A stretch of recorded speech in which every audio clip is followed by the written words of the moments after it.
Metrópole Entrevista.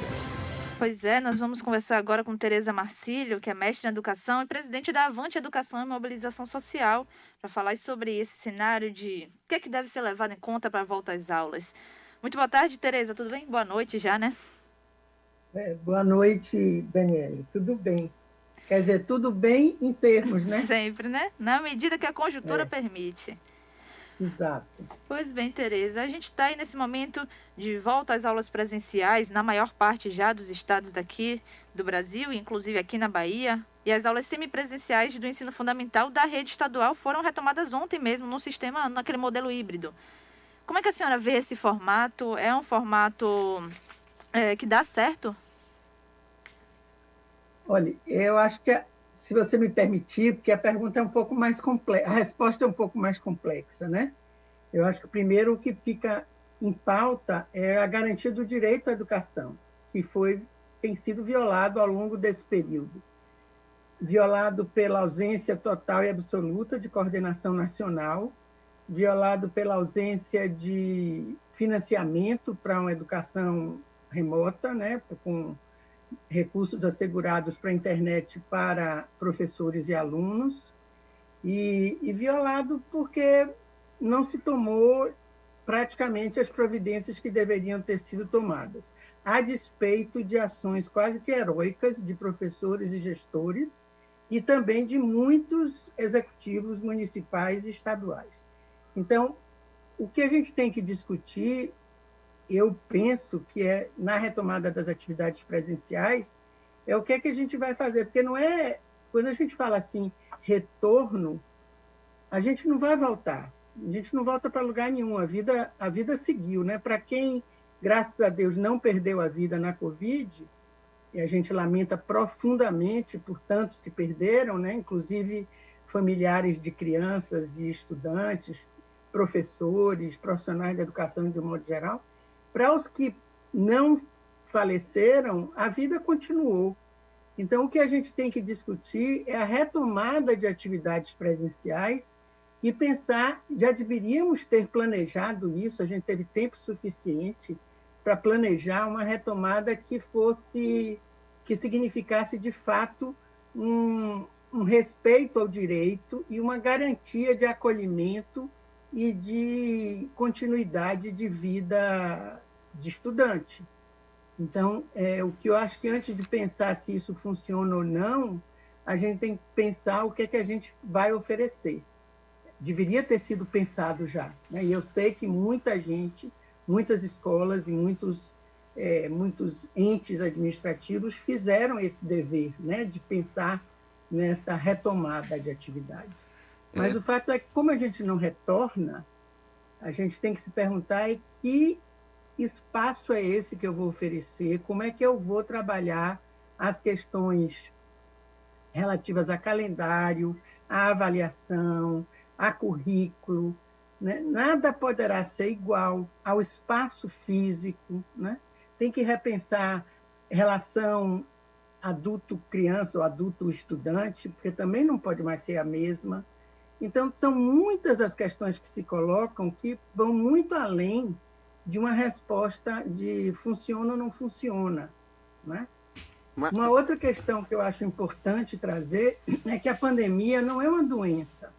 A pandemia é um fenômeno social e atinge a sociedade como um todo. Ela atinge a educação, atinge a saúde, atinge a parte financeira, atinge transporte, atinge planejamento urbano, e a gente não sai de uma pandemia isoladamente. Eu acho que isso o Brasil, pela falta de coordenação nacional, custou muito a entender e nem sei se entendeu bem. A gente está conversando com Tereza Marcílio, ela é mestre em educação, presidente da Avante Educação e Mobilização Social. Tereza, a gente está acompanhando desde o início e tem uma atenção especial à questão da educação, já fizemos aqui outras conversas, e a gente sabe, por outro lado, que a rede particular vem fazendo o que a rede pública não pôde fazer, ou por falta de iniciativa nacional, como você disse, ou local, ou até mesmo por falta de recursos. E esse caminho traçado e trilhado e mostrado pela rede particular serve como ensinamento, serve como um caminho para a rede pública? Chico, eu acho o seguinte, eu não gosto de comparar as redes porque elas são muito distintas, né? Enquanto a rede privada atinge um percentual muito pequeno de alunos, eu acho que está em torno de 17 mil, as redes públicas no país atendem a mais de 70 milhões de estudantes. É muito diferente a perspectiva, né? Então, as saídas das escolas privadas, que nem se constituem propriamente como rede, né? E tem diferenças enormes entre elas, tem escolas boas, tem escolas ruins, tem escolas que passam por muita dificuldade, igual às redes públicas, que tem escolas de excelência e tem escolas precárias. Mas não dá para comparar, porque são públicos, o número, só o quantitativo já dá uma coisa assim que você não pode comparar. A segunda coisa é que nas redes privadas, eu não vou falar de rede privada, eu vou falar das escolas privadas que têm condições e tiveram condição de garantir um acesso de internet aos alunos, e os alunos tinham condições de acessar a internet, eu, às vezes, lamento um pouco, porque eu fiquei muito, e continuo, às vezes, constrangida, quando eu vejo escolas consideradas muito boas e que, efetivamente, têm um desempenho, do ponto de vista do que se pensa que deve ser uma boa escola, tem um bom desempenho, de continuarem ofertando exatamente a mesma coisa, como se o mundo lá fora não tivesse mudado. Então, submeter os meninos a 5 horas ou 4 horas de aula, os que tenham vários professores, revezando professores de hora em hora, sem muita possibilidade de interação, mantendo os mesmos conteúdos.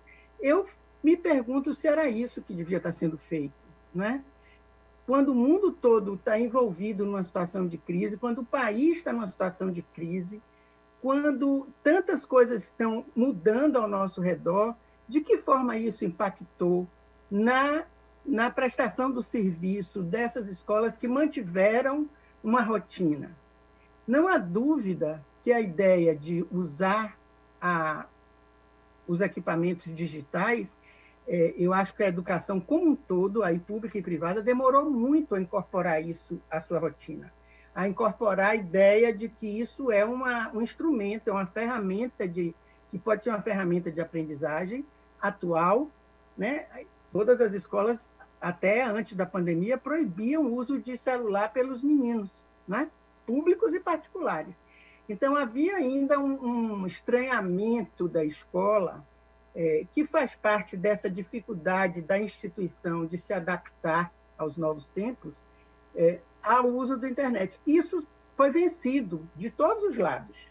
Quer dizer, percebeu-se que a internet pode e deve ser um equipamento de apoio às atividades da escola, tanto para os professores quanto para os estudantes. O problema é que, no caso das redes públicas, a gente tem um estudo que diz que, do TIC Domicílios, uma pesquisa que foi feita, eu vou olhar aqui para não cometer um erro, somente 30% dos lares brasileiros têm acesso à internet. Então, só aí você já vê que ainda é impossível você oferecer, mesmo que a rede pública quisesse, oferecer um ensino remoto a toda a população. 30% dos lares brasileiros têm acesso à internet. Dessas, há famílias com renda até um salário mínimo, que são muitas das famílias que frequentam a rede pública, não têm acesso nenhum. Então, como é que você pensa no ensino? Quer dizer, além da dificuldade que as escolas já tinham de usar, no caso da população brasileira, a internet ainda não é um bem acessível a toda a população. Por outro lado, as escolas e os estudantes da rede pública, muito pouco acesso aos equipamentos, né?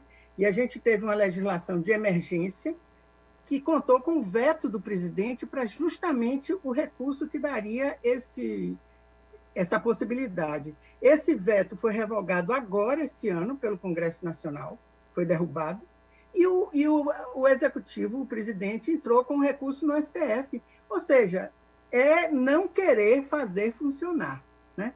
É não dar a chance das coisas funcionarem.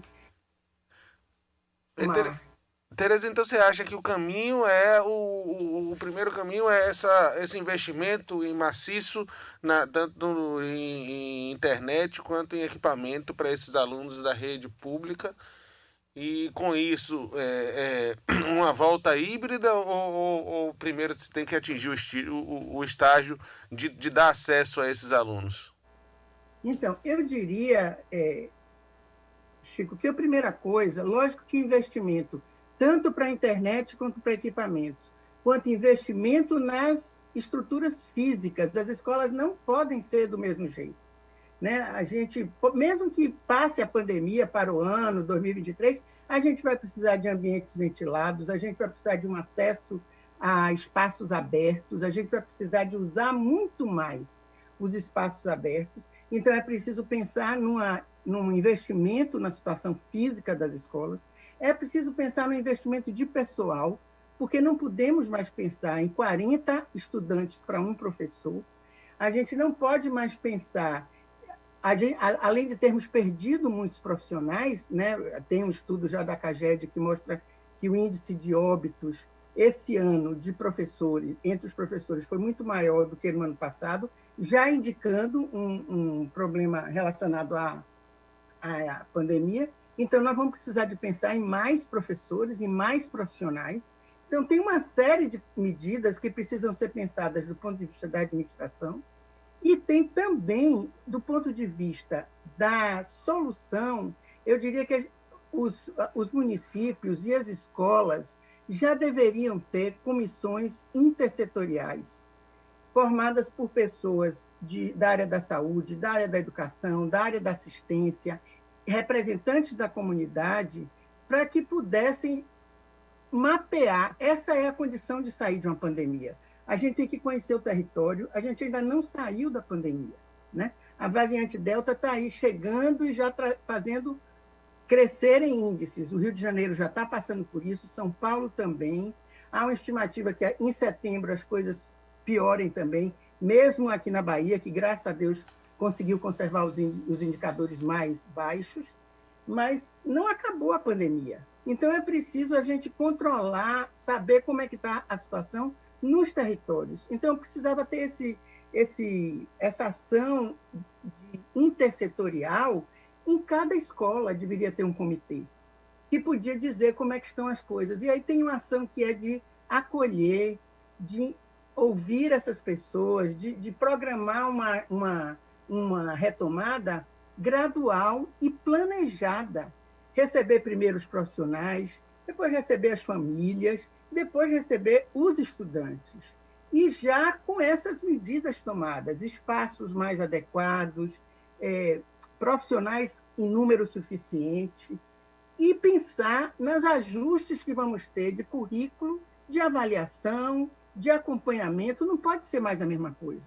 Eu fico muito chocada quando eu vejo as pessoas falando em que vamos ter que correr para recuperar o que não foi dado de conteúdo. Gente, não, é a hora da gente repensar esses conteúdos e ver o que é que a gente o que é que os meninos aprenderam nessa pandemia, mesmo aqueles que não tiveram acesso à escola, porque o conhecimento não acontece só na escola. O que é que se aprendeu? O que é que eles estão trazendo para a escola? Eu tenho que escutar isso e, a partir daí, fazer ajustes de calendário, ajustes de avaliação e ajustes de currículo. Não é uma coisa... A gente não pode pensar que vamos voltar e fazer tudo igual. Isso me choca muito.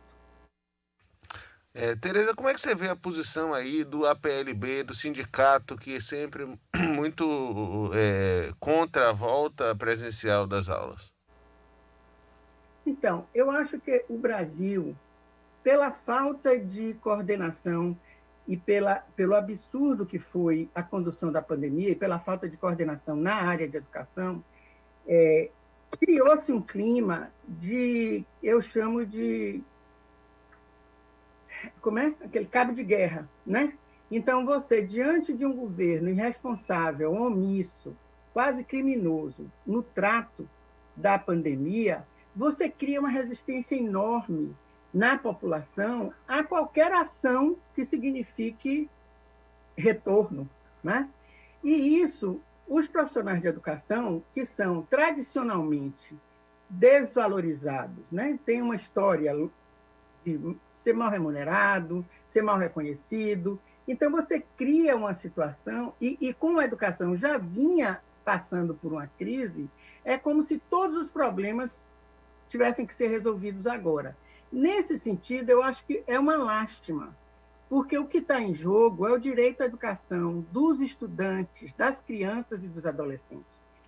Eu gostaria que os professores pudessem ter uma atitude mais proativa, não no sentido de aceder ou aceitar qualquer coisa que venha, mas de estabelecer pontes para o diálogo, de se considerar como profissionais responsáveis para assegurar esse direito e que busquem soluções entre os cientistas, entre as instituições que estão ainda produzindo conhecimento sobre esse tema, para que eles pudessem ser os guardiões do direito à educação.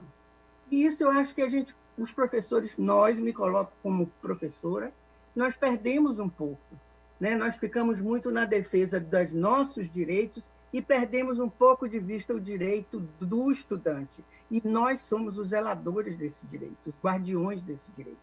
Então, nós temos que estar na linha de frente para dizer o que é que precisava fazer, não para resolver todos os problemas de educação, porque não iríamos resolver, mas, pelo menos, para construir o caminho de uma retomada saudável, segura, que represente segurança para a vida das pessoas e que represente a garantia do direito. Por exemplo, as famílias também estão muito inseguras. A gente está vendo no país todo escolas abrindo e as famílias, tanto privadas quanto públicas, e as famílias sem querer levar os filhos. Isso é um sintoma da falta de condução do país sobre a pandemia. Ninguém se sente seguro. Então, o que eu acho que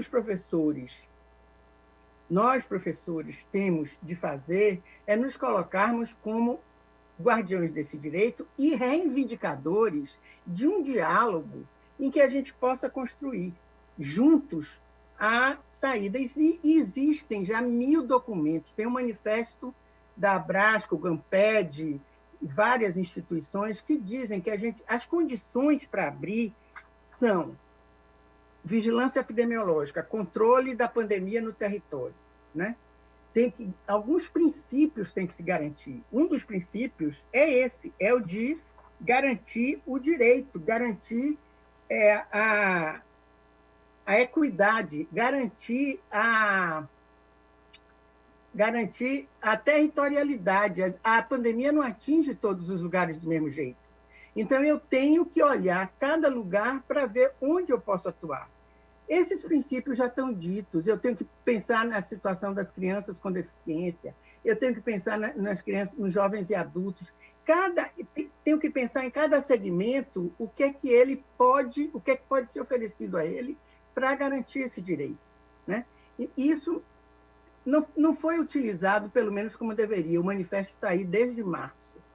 Vai ter um seminário sobre ele agora que a gente espera que ajude. Aqui em Salvador, nós da Avante fizemos, junto com o Delibera Brasil, que é um projeto de participação cidadã vinculado ao Democracy Now! No mundo, de escuta da população, de participação cidadã. Fizemos isso na comunidade escolar da Cidade Baixa, envolvendo famílias, estudantes, profissionais, gestores. É uma metodologia chamada Mini Público. Nós trabalhamos, ao longo de junho, em 8 oficinas, de 2h30 cada, com uma população de 30 pessoas sorteadas. A gente teve 100 e tantos inscritos e 30 sorteados.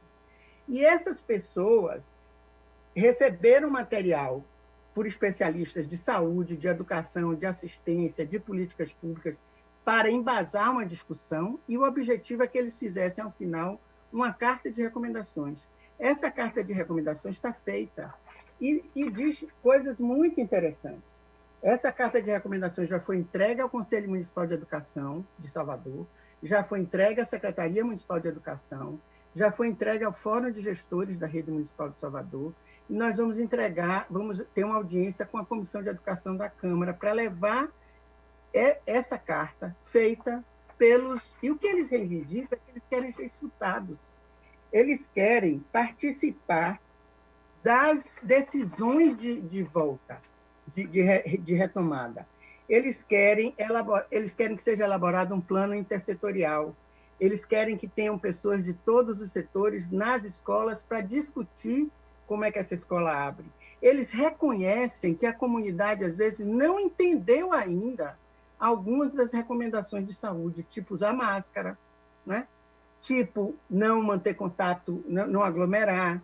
Então, eles acham que a escola pode ser um centro de informação. E isso precisa estar organizado dentro da escola. Então, não é uma coisa... Eles querem um plano de ação com um cronograma em que eles se sintam contemplados. Então, há um desejo e há uma necessidade real de retomada de atividades, mas não pode ser uma coisa assim, como se a gente estivesse voltando de férias ou de um longo período fora da escola e tudo vai ser igual. Não pode ser assim.